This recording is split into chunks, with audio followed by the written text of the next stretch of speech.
The only Son of God who is said to be the monogenes is Jesus. No other Son of God is called monogenes. Monogenes. Monos genes, right? And it's, all right, here it is. Of all the sons of God, Jesus alone is called the monogenes. And the term means uniquely begotten. This was the term that the early Christians looked to point out the fact that Christ alone is begotten before the ages, before creation, not created, but begotten. So we're going to see why he's the monogenes. You ready? John 1:14, the Word became flesh and lived among us. We gazed on his glory, the kind of glory that belongs to the Father's uniquely existing Son. Monogenous or genous, however you Greek speakers pronounce it, who's full of grace and truth. Now, I use translations that would use the word unique, because if you're one and only, that means you're the only one of your kind, and therefore unique. Monos genes, meaning only born. Only born. The genistem refers to birthing. Monos genes, from genome. Monos, one and only. Genes, the genistem refers to birthing. Genome, birthing. So literally means only born. If you're the only one, that means you're unique. You're in a class all by yourself. Hence, uniquely born. Okay, we got the meaning? Uniquely born. When Jerome translated monogenes into Latin, he used the word unigenitus. Unigenitus, genitus, uniquely born, soul born. So in the Latin Vulgate, Jerome, who was translating the Greek into Latin, understood monogenes to mean soul born, only born, because the word he uses, unigenitus. Now, why am I mentioning this? Sadly, due to the pernicious influence of B.F. Westcott, who wrote a commentary on John in the 19th century, he changed the tide of scholarly opinion by claiming that monogenes doesn't mean only begotten, because the genistem should not be emphasized and should not be interpreted to mean born or birthing. He was then followed up in the 1900s, 20th century, by another Protestant named Dale Moody, who argued along the same lines. And then more recently to our time, in the 20th century, another Protestant named Richard Longenecker reinforced the view of Dale Moody, right, and B.F. Westcott, that monogenes doesn't mean only begotten. And because of B.F. Westcott, Protestant textual critic, 19th century, 1800s, because of Dale Moody, 20th century Protestant exegete, and then later Richard Longenecker, they convinced the scholarly community that the early church got it wrong for all those centuries. That means the very men and women whose mother tongue was Greek, right, who spoke Greek, read Greek, wrote Greek, slept in Greek, were wrong for thinking that monogenes means only begotten. You see the arrogance? And so for the last 100 years, your Bibles have been affected by this kind of scholarship, which is why there are very few Bibles that translate the word monogenes as only begotten. And it's even crept into your Catholic Bibles. And it's even crept into the translations of your creeds, so that in some apostolic churches, when you're reading the creed in English, it won't say Jesus Christ, his only begotten Son anymore. It'll say Jesus Christ, his only Son. Due to, again, notice the origin, it's Protestantism. Do you see where this scholarship is coming from? Orthodox, Catholics. It's coming from Protestantism. And it's now seeping its way into Catholic and Orthodox institutions. And you see that in your Bibles. Were you guys aware of this? Here, I'm going to prove my point. Go look up a Catholic Orthodox site where they have the Nicene Creed in English. See how many of them will still render the word monogenes as only begotten, and how many of them render it as only Son because of Protestant scholarship. And I'm going to bring you the receipts.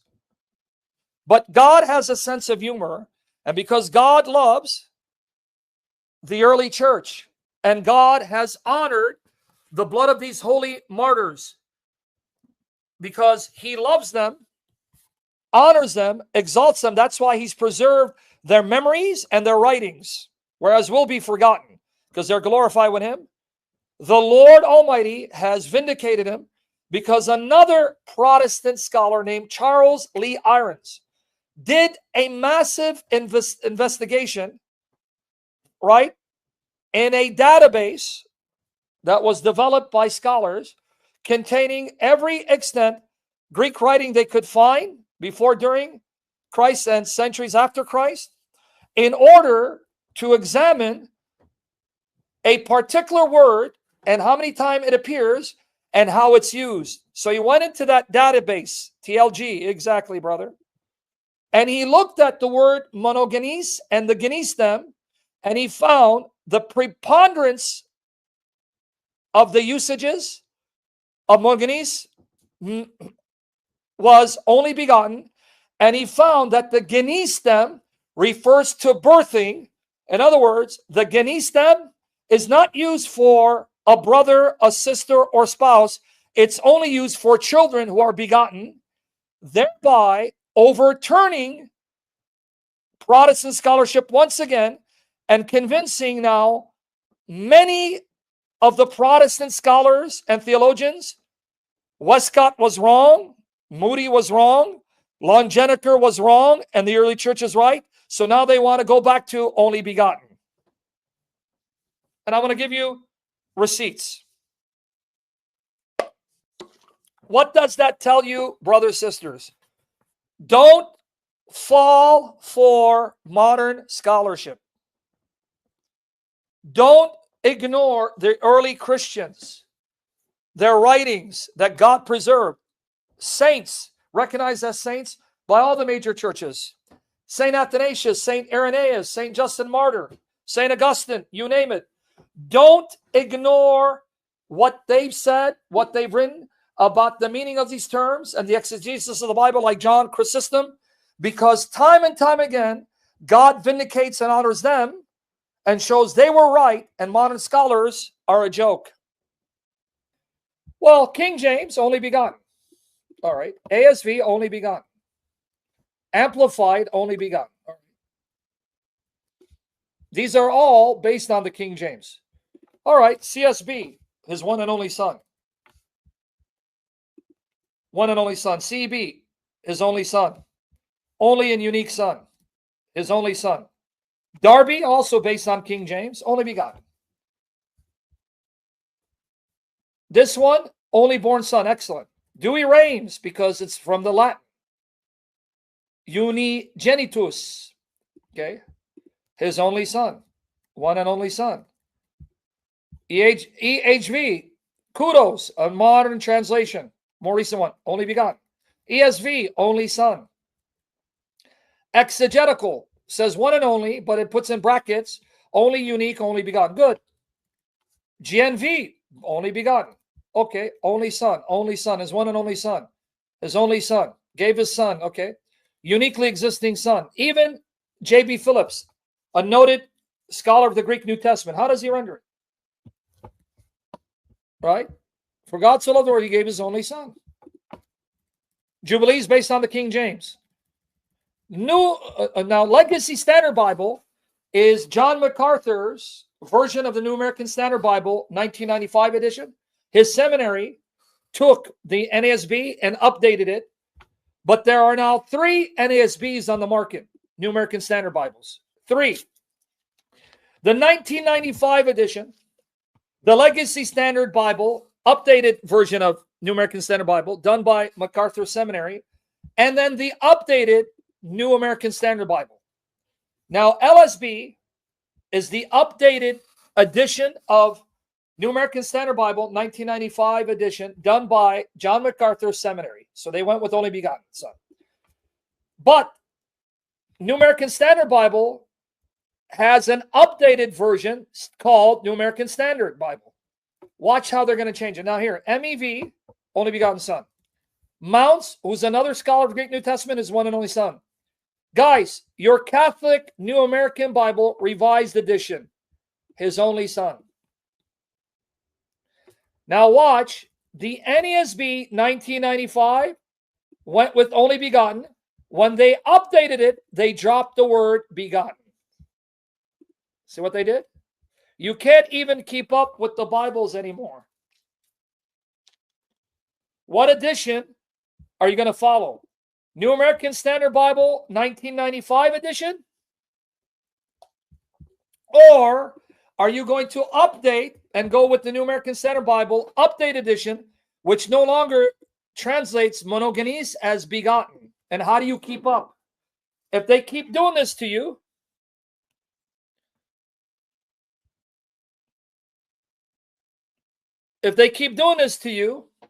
your theology is going to be watered down and compromised. But see, guys, you're not aware of this, right?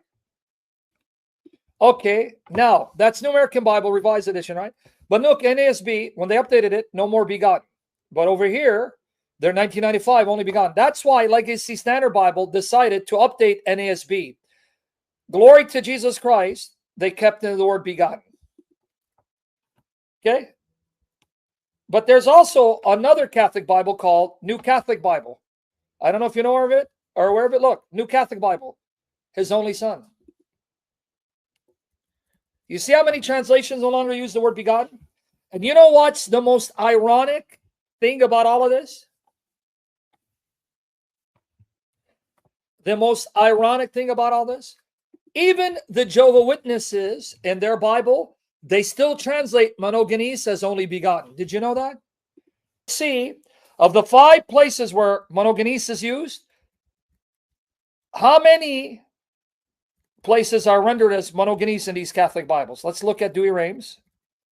Okay, here you go. All right, John 1:14. New Catholic Bible to your left, only Son. New American Bible, only Son. Here you got Dewey Rames, based on the Latin, Only Begotten. See that? Let's go here. How about John 3:16? New Catholic Bible, His only Son. New American Bible, His only Son. Dewey Rames, Only Begotten Son. Win for Dewey Rames. John 3:18. Wow, New Catholic Bible puts Only Begotten Son of God here. But wait, it's the same word, monogenes. Why didn't you put it here? See now the confusion? Now you're going to confuse me. Here you said only Son. Over here you say only begotten. But monogenes is used in both verses. But at least they got it here. But now they put it here, but not in the most famous verse of the Bible that even football fans and wrestling fans know. John 3:16. Only Son. Only Begotten Son.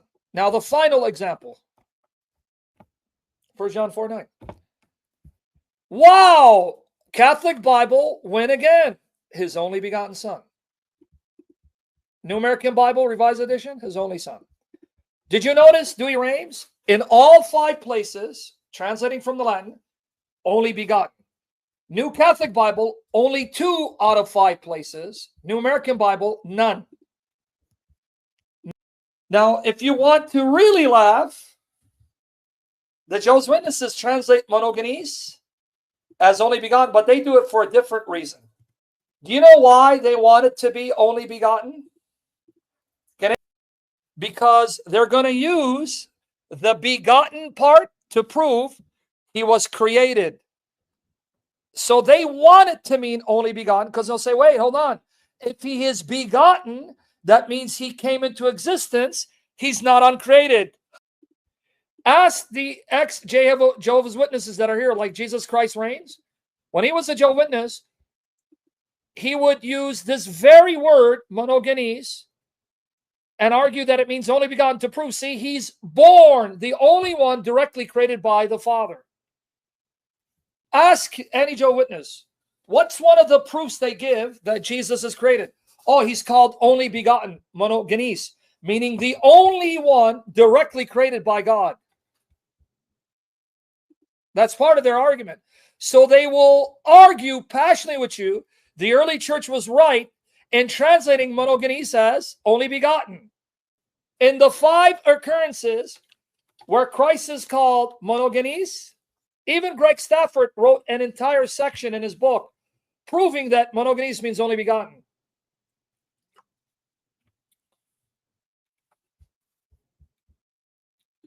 Know that? Here. Sadly, they are right. The word means only begotten. But they butcher the meaning because it doesn't mean he came into being. Here it is. No man has seen God anytime, the only begotten God, lowercase g. See? He can't be God Almighty. He must be a lowercase g God because he was created. He was brought into being. The only begotten God. What about John 1:14? So the word became flesh, resided among us. We had a view of his glory, a glory such as belongs to an only begotten Son. Rendering it as, right? How? And here, John 3:16, his only begotten Son. And then they use these other passages. See, the reason why he is begotten, because he is created, the firstborn, the first one God created. And the only one that he directly created, because everything else was created through him. Now watch here, John 3:18. How they are only begotten? Here it is. 4 out of 5 times it's only begotten. What about 1 John 4:9? Do they render it as only begotten there too? 1 John 4:9. Oh, look at that. I knew they do. They're 5 for 5, but I want you to see it. Isn't it ironic that in all 5 occurrences where Jesus called monogenes, they render the word as only begotten? They're 5 for 5. Yep, that's exactly why the creed says that, brother. To be born is not to be created out of nothing. I've done sessions on that. Okay, now, due to the pernicious influence of Protestant scholarship, for the last 100 years, Protestants rejected the meaning of only begotten for monogenes. Okay. Catholics, learning from Protestants, got duped and deceived into allowing their scholarship to affect their translations and the way they speak of Christ. In point of fact, here, I'm going to prove it to you. If you don't go to a Greek Orthodox, Eastern Orthodox church, and you don't go to a King James only church, listen, if you don't go to a church that's King James only or doesn't use New King James Version, and you're not Orthodox, when's the last time in your church you heard Jesus being referred to as the only begotten Son? Let me repeat. If you go to an Eastern Orthodox church, you're going to hear it. If you go to a King James only church, because of the King James, New King James, they render it as only begotten. If you go to those churches, you don't need to answer. But if you don't go to a church that uses King James or New King James, and you don't go, right, to the Eastern Orthodox Church, tell me when's the last time you heard the priest or the bishop or the pastor call Jesus the only begotten Son?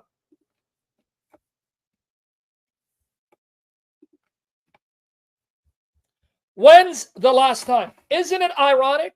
Jehovah's Witnesses will hear the phrase only begotten Son more often than many evangelicals. Okay. Why do I say look to the ancient Christians? Brethren, look to the ancient Christians. They were right. Why do you think we still talk about them, honor them, love them, and why do you think their writings have been preserved? Right? Why do you think? Because these were the men that the Spirit empowered to know the Scriptures, preserve the Scriptures, defend the Scriptures, die for the Scriptures. St. Ignatius, St. Polycarp, St. Justin Martyr, St. Irenaeus, St. Athanasius. These are the warriors who are now perfected and glorified, which is why the Lord has honored their memory, preserved their writings, so that we can learn from the mistakes of people today who think they're better than them, more knowledge than them, like someone like a joke, a clown like James White. So what is this to you? Don't be swayed by Protestant scholarship, especially when it goes against the teaching of the giants of the faith. If you know that the church taught something unanimously or by majority, and there is no good evidence to override the majority, you don't dare change it. You affirm it, believe it, and act upon it. All right? So let's now read from Wayne Grudem, why he changed his mind. All right, here you go. Look what he says. In John 3:16, Jesus said to be God's only begotten Son in 3 translations. But most modern translations not say only begotten Son. All of the other widely used English translations simply say only Son or one and only Son with no notion of beginning. For God so loved the world that he gave his only Son. See, and it tells you. Boom, boom. Now, the difference in translation is due to different understandings of the underlying Greek word, which occurs here and in 4 other verses. Historically, look, he's now appealing to early church history. Historically, the word was understood to mean only begotten. See, he's admitting that was the meaning of the term in the historic church. Right? Okay, now follow. With mono meaning only, and genes as an adjective related to the verb ganao, to beget, to bear, a verb commonly used to refer to the father's, or less commonly, the mother's role in the birth of a child. Now watch what he's going to admit. However, beginning when? When was this historic understanding overturned, overwritten? 1886. By who? Westcott. Various New Testament scholars challenge the meaning only begotten, arguing that the word carries no suggestion of beginning. How in the hell could they say it has no connection beginning when the geni stem comes from genome, meaning to be born? And how do they mislead people into believing that? I don't know. And that it should be understood to mean only, unique, one of a kind. They argue that the second half of the word is not closely related to the verb genao, bear, spelled with 2 nus, ends, but rather the term genos. But genos comes from genome, which means to be born. And by the way, how can you be part of a class or kind if you don't somehow belong to that class or kind and related to them? And how are you related to them if you're not born into that class or kind? Spelled with 1 nu. Thus, the verse refers not to the only begotten Son, but to the one of a kind or unique Son. These arguments have seemed persuasive to most Bible translation committees. I too, look, admits it. He bought into it, was duped to believe it. Okay? I too adopt the translation because it was favored by the Bauer, Denker, Art, Gingrich Greek English Lexicon. Warning, folks. Your lexicons are not infallible, are not inspired. They are still the byproduct of humans who are not inspired, and they have their biases that impact even the way they produce the lexicons. But you have some people quoting lexicons as if these lexicons are inspired, inerrant, infallible writings.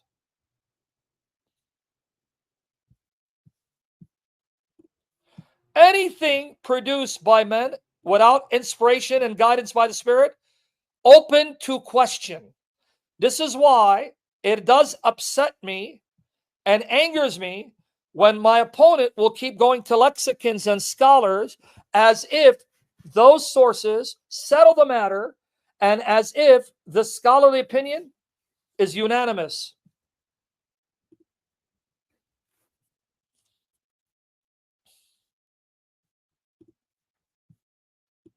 Right?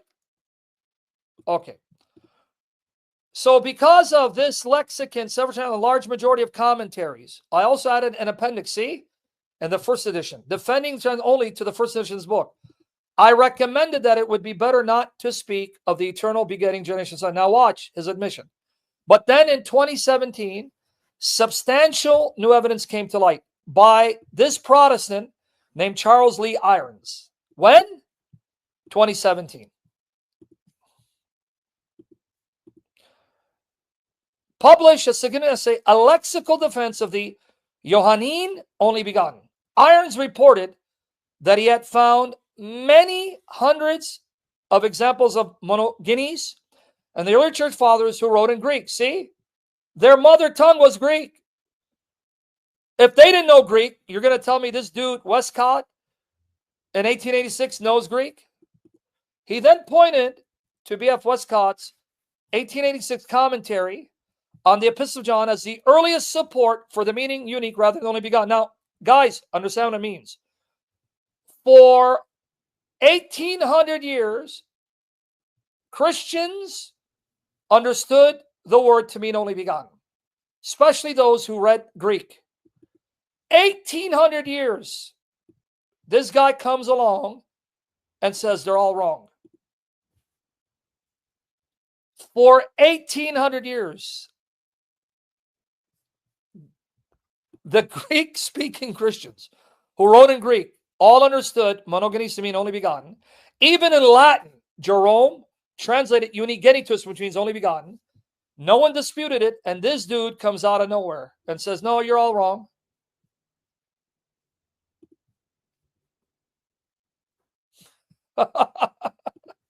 I don't know, man, if we should laugh or cry. What do you think? Should you laugh or cry? But why are Catholics buying into this scholarship? Westcott was followed by other publications, and eventually the meaning only appeared in these 5 verses in Revised Standard Version. You see, up until then, Bible's rendered as only begotten, but Revised Standard Version came out and went with Westcott, and other Bible translations followed. This is the same Revised Standard Version that in Isaiah 7:14 translated as young maiden, not virgin. Okay? Now let's continue. In response to the only unique view, Irons argues here that the difference between single and double N, the Greek alphabet nu and genos and genao, has no significance. See, anyone who really knows Greek knows whether it's one nu or two, that doesn't change the meaning or that the words are synonymous. Only someone who doesn't know Greek would make that stupid assumption. And genao has no significance since both words ultimately share the same root. You see? Just because the two words are differently spelled, because one has one N, nu, the other has two, doesn't mean they're not synonymous. See, those who know Greek knows this.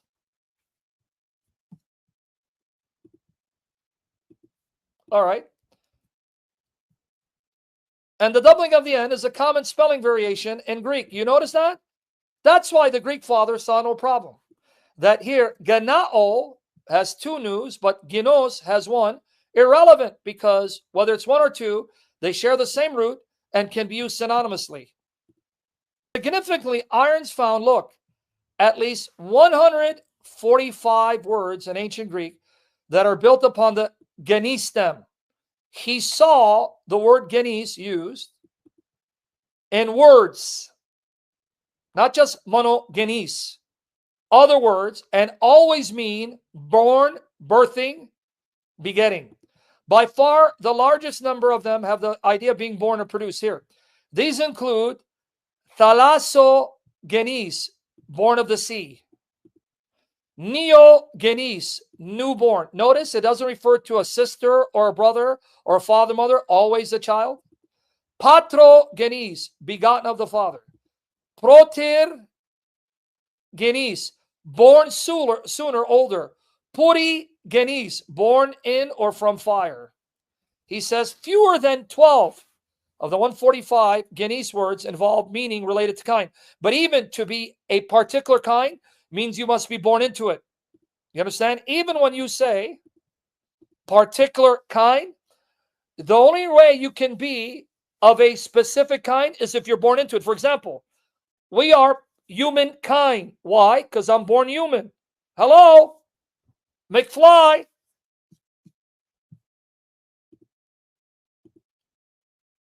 Even when it means kind, the reason why you're part of this particular kind, this genus, this species, because you're born into it. McFly. Hello? Right? Irons does not claim that monogenes always means only begotten. He wants to be very conservative and careful, not to overstate his case. See, careful scholars won't overstate their case lest there's an exception that pops up and embarrasses them. So you have to be careful. Not saying it always means that, but in the preponderance of occurrences, it does mean that. Because there are numerous clear examples where it does mean simply only unique, one of a kind. No, because you don't get it. Even to be one of a kind, the term kind refers to your genus, your nature. But how do you possess that nature? Because you're born into it, right? You with me there? But Irons is claiming that many hundreds of examples prove that it certainly can mean only begotten, and that monogenes is used more basically and frequently in reference to only child begotten by a parent. The majority and primary meaning is only begotten, with the implication of not having siblings. He adds another argument. Now watch how bad it gets. If the word meant only, then we'd expect to find it used to modify many other nouns. Meaning, if it only meant only, then you would find it used for an only brother. So it'd be monogenes adelphos. But it's never used to refer to something or someone being the only one, like only wife, only sister. Never used. It's only used for children. Okay, watch. If the word meant only, then we would expect to find it used to modify many other nouns that do not involve the concept of begotten or being an offspring. For example, we should find it used for an only wife, monogenes, right? Gune. Only brother, monogenes, adelphos. Only friend, only slave, only garment, only. So monogenes would be used to refer to an only slave, only friend, only brother, only wife, if that's all it meant. But guess what? He never found monogenes used to describe an only wife, an only brother, only friend, only slave, only garment. He looked it up, couldn't find it. It was never used to refer to the only, one and only wife, brother, husband, slave, garment, house, sword. Because to refer to the only wife or brother, use monos, not monogenes. But such collocations are completely absent in extra-biblical Greek. You see it? You guys, let me know if you got what the point is here. If monogenes means unique, one and only, and not only born, then we would find the word monogenes used for an only wife. She'd be called monogenes. Only garment. Garment would be called monogenes. But the word monogenes is never used in that sense for something or someone that's sole and one and only. It's always used to refer to a child. Did we get that point that's being made here? The church fathers were right again.